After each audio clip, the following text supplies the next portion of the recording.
Hello and welcome to a new episode of the show that attempts to simplify things and put important issues in perspective for you.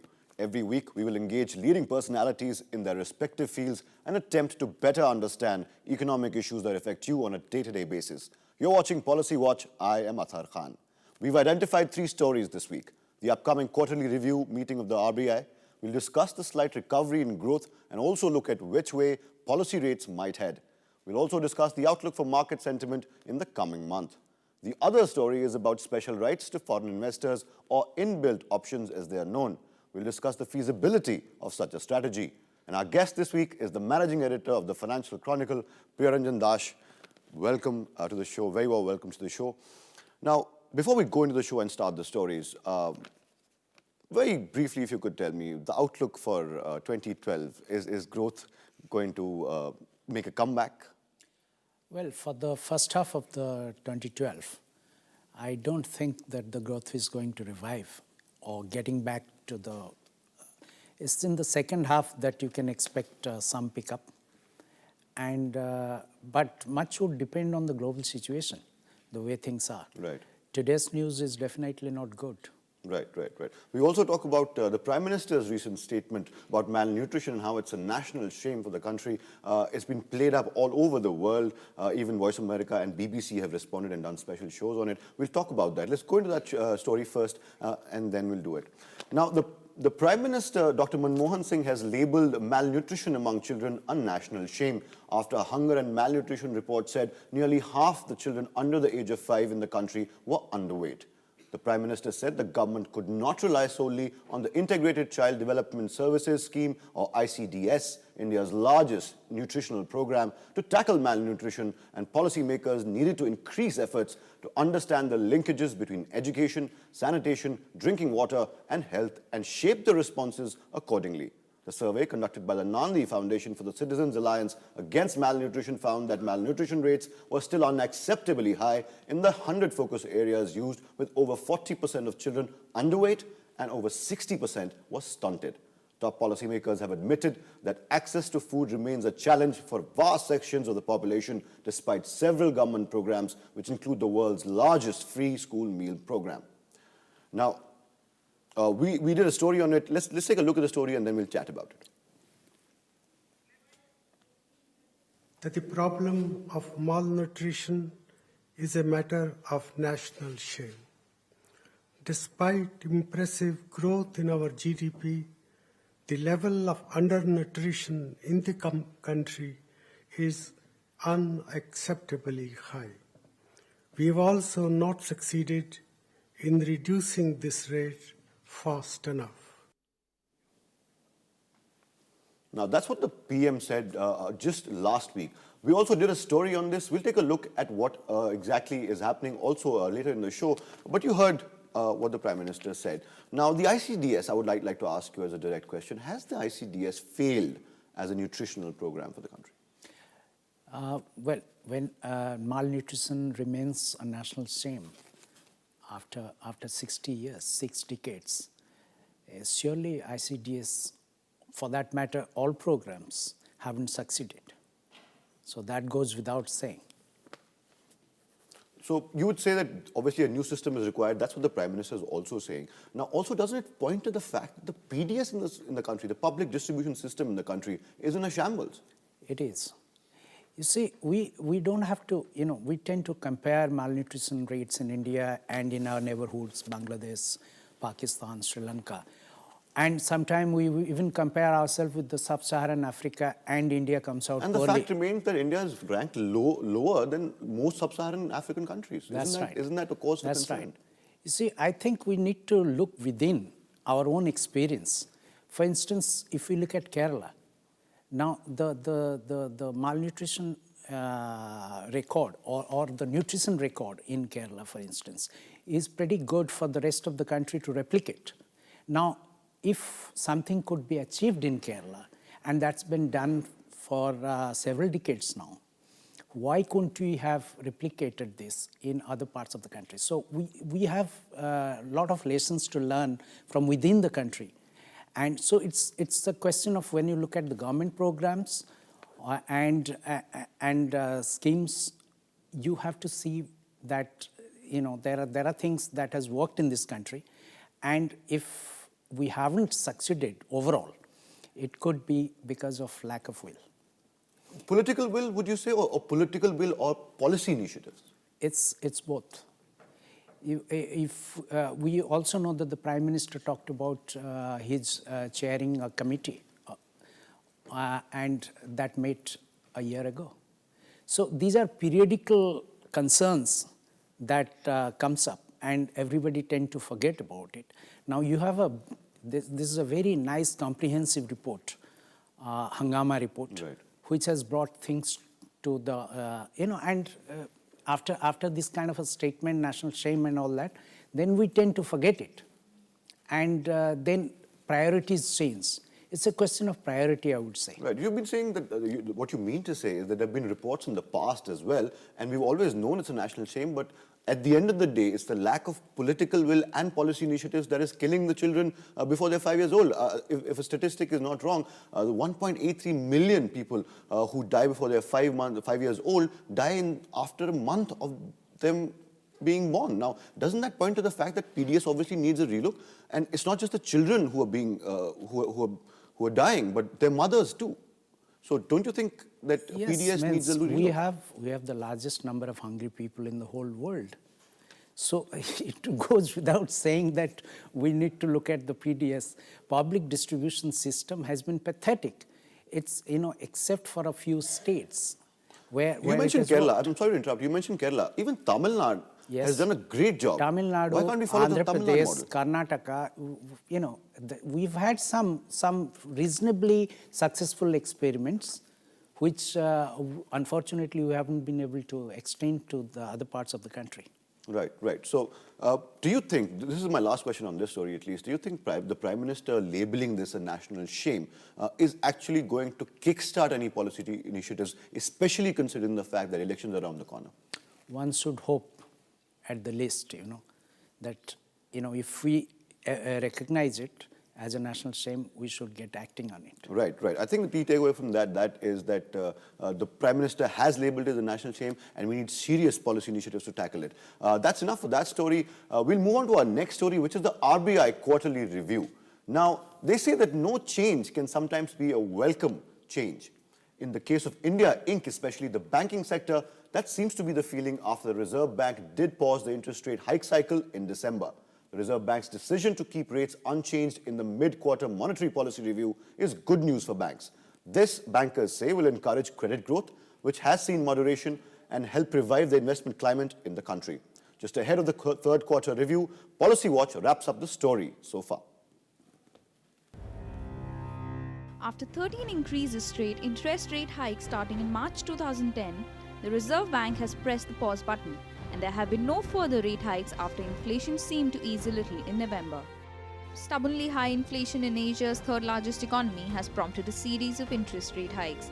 In almost 2 years, the repo rate shot up from 3.25% to 8.5%.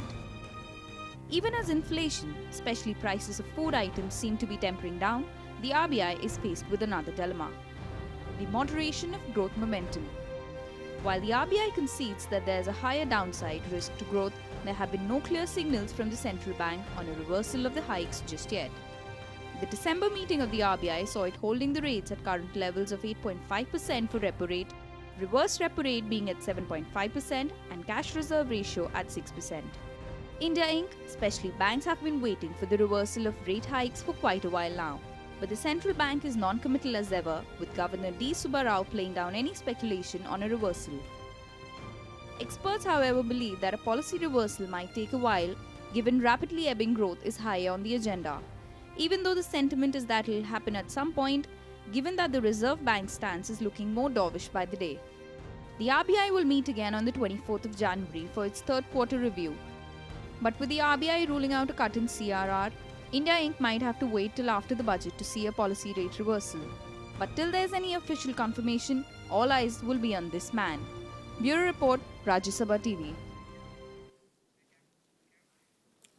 So you saw that story that we did. Now, my question to you would be very simple. After 2010, about 2 years ago, 13 rate hikes by the RBI, there is a market sentiment right now. There is sentiment in the India Inc. also that easing is just around the corner. We've seen the worst of the rate hike cycle.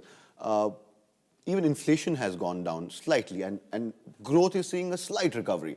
Which side of the fence would you sit on when it comes to whether or not RBI will ease rates come the quarterly meeting? Well, insofar as I'm concerned, I would have liked RBI not to have raised rates the way it has gone about raising rates. So, I would obviously like them to reverse the rate cycle as soon as possible, because growth has been very badly hit. And increasing rates, I don't think, was a solution for containing inflation. So inflation, however, is coming down, but RBI looks at carefully what it calls the core inflation. And that core inflation still remains pretty high at around 8%. So I don't really expect RBI to reverse the rate cycle beginning this review that is coming up. So it might do it post-budget. We'll talk about that and more issues and more questions. Don't go anywhere. We have lots more coming up after the break. Be right back.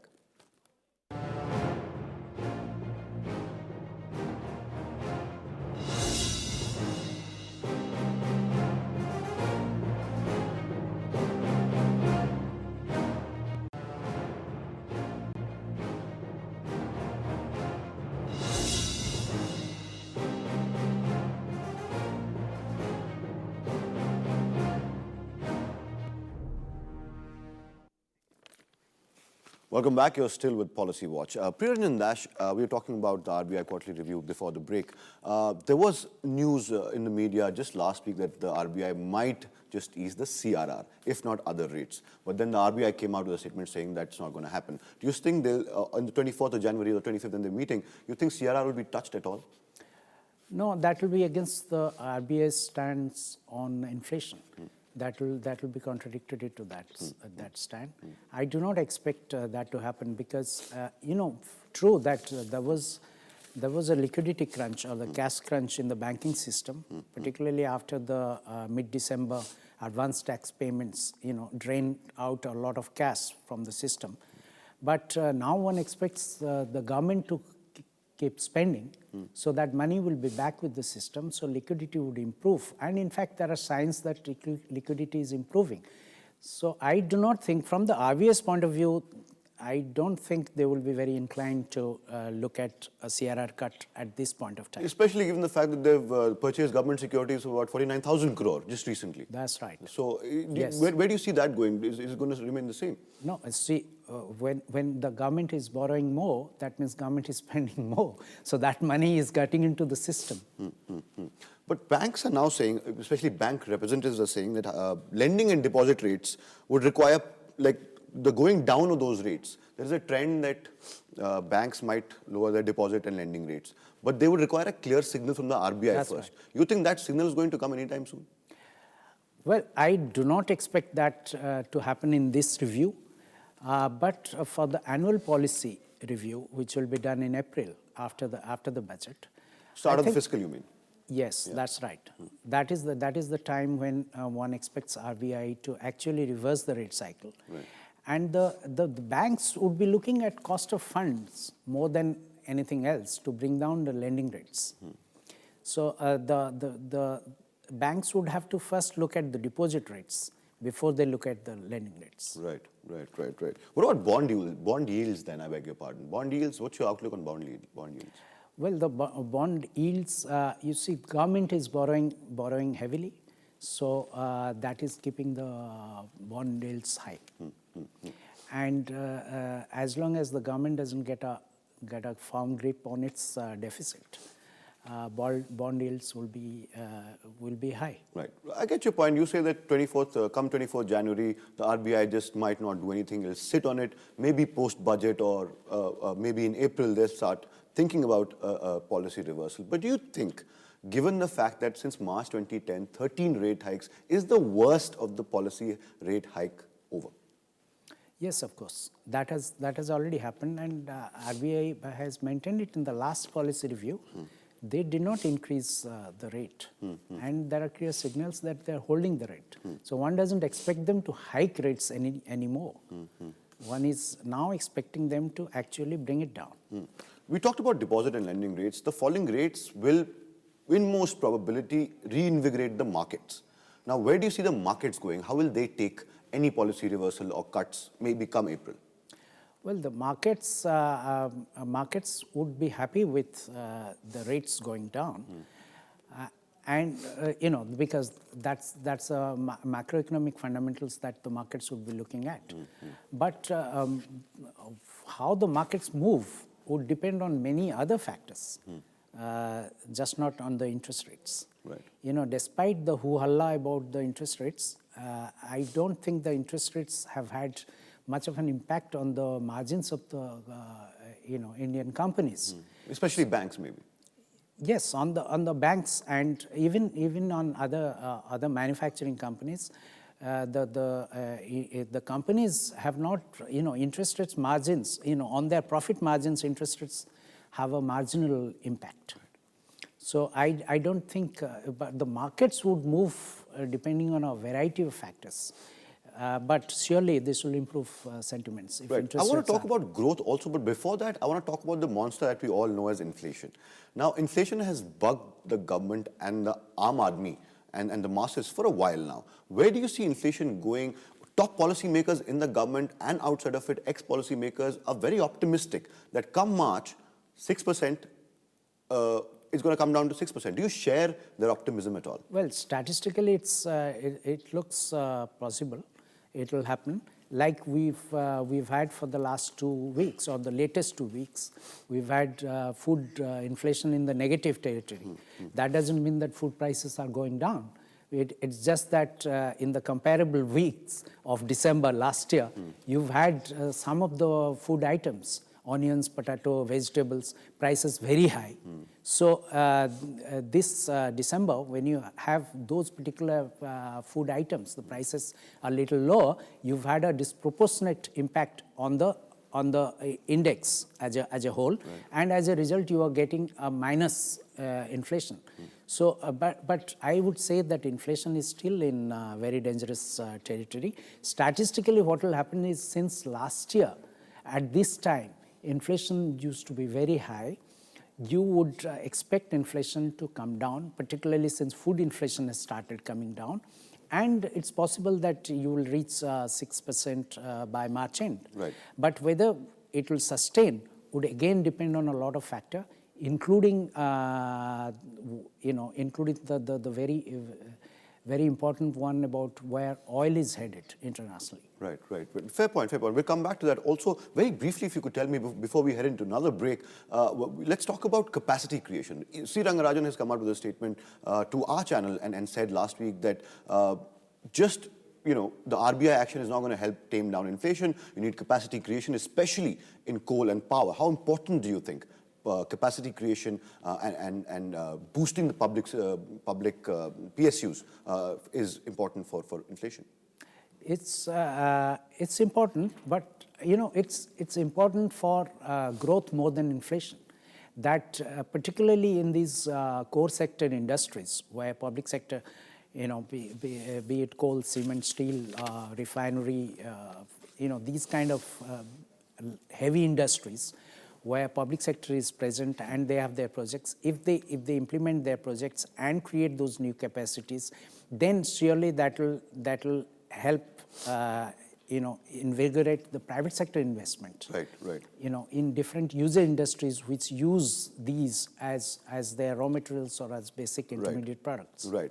Capacity creation is very important. Obviously, Yeah. that's what you're saying. We'll take another short break here. Lots more coming up. On the other side, we'll discuss the special rights given to foreign investors in FDI. Don't go anywhere.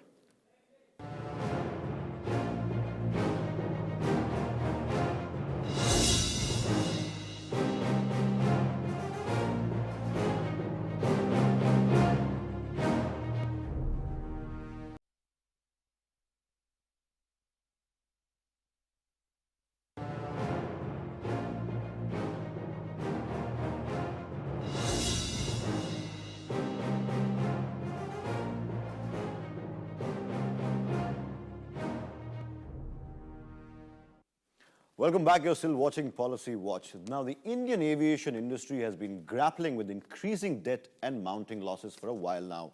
Distressed airlines have been angling for a bailout on the lines of the one given by the US government to its struggling aviation industry. While national carrier Air India is reeling under billions of dollars in debt, other biggies like Kingfisher are also facing major cash crunches. Now, in a decision that could finally bring some relief to the airlines, the government has approved the proposal to allow foreign airlines to acquire up to 49% stake in domestic company. The Policy Watch team filed this special report.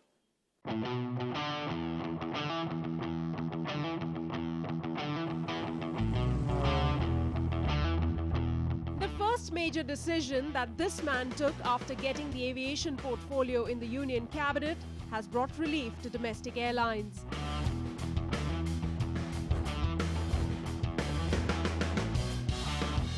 State-run Air India and private giant Kingfisher have been struggling to stay afloat in the face of financial troubles, and with the government steadfastly refusing to entertain any ideas of a bailout, the decision will surely give a boost to the aviation sector.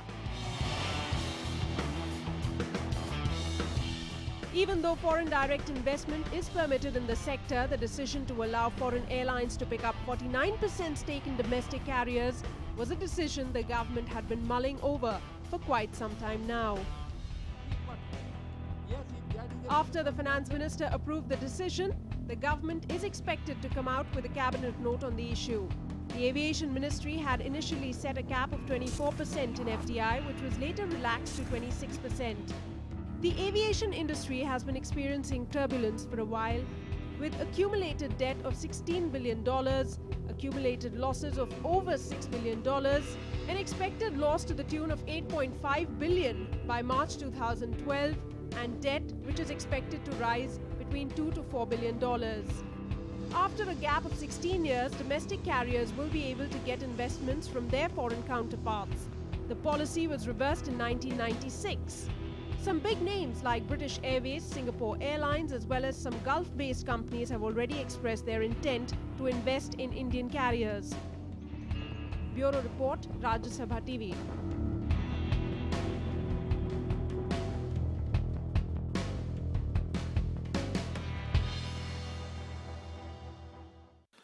Now, you saw the package, Rajiv.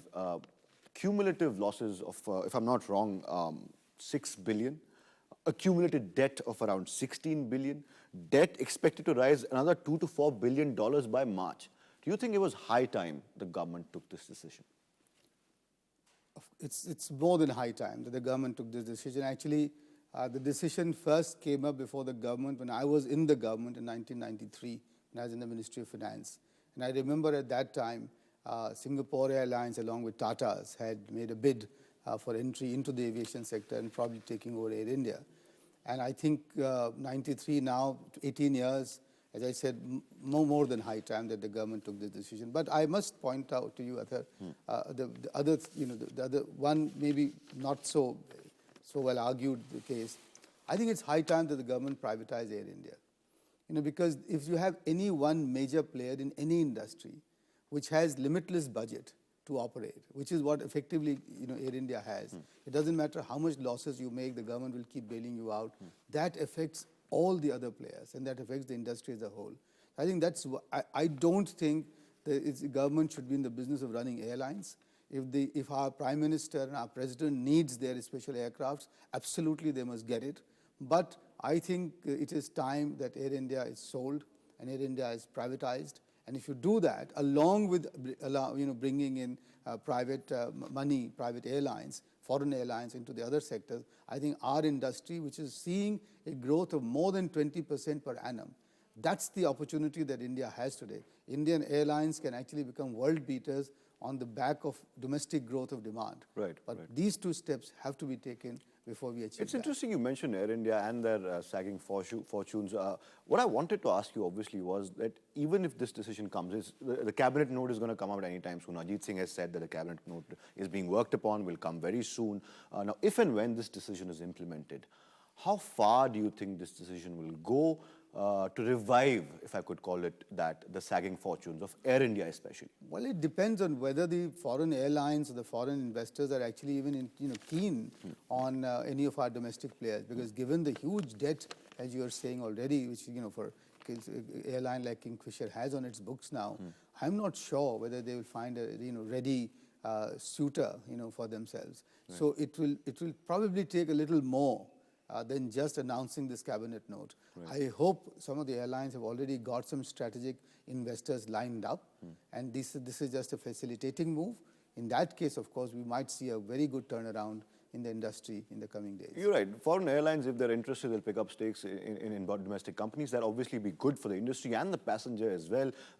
Domestic airlines will get better routes, access to better routes, managerial expertise, and everything that comes with foreign investment. On the other side, though, the flip side is that Indian companies might end up selling stakes very cheap. Don't you think there's a danger of that?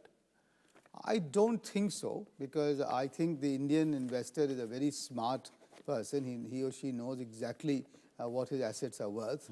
But I mean, if to a certain extent there is a little bit of an element of distressed sale at the moment, I think the government and the public sector banks could step in, because a lot of public sector banks have a large share in some of these airlines via their debt or even equity stake, and they can be part of the negotiating or the bargaining situation whereby distressed prices are not really rammed down the throats of our airlines. Well, obviously, this move, if and when it is implemented, will increase capacity for airlines. The passenger will benefit, like I said already.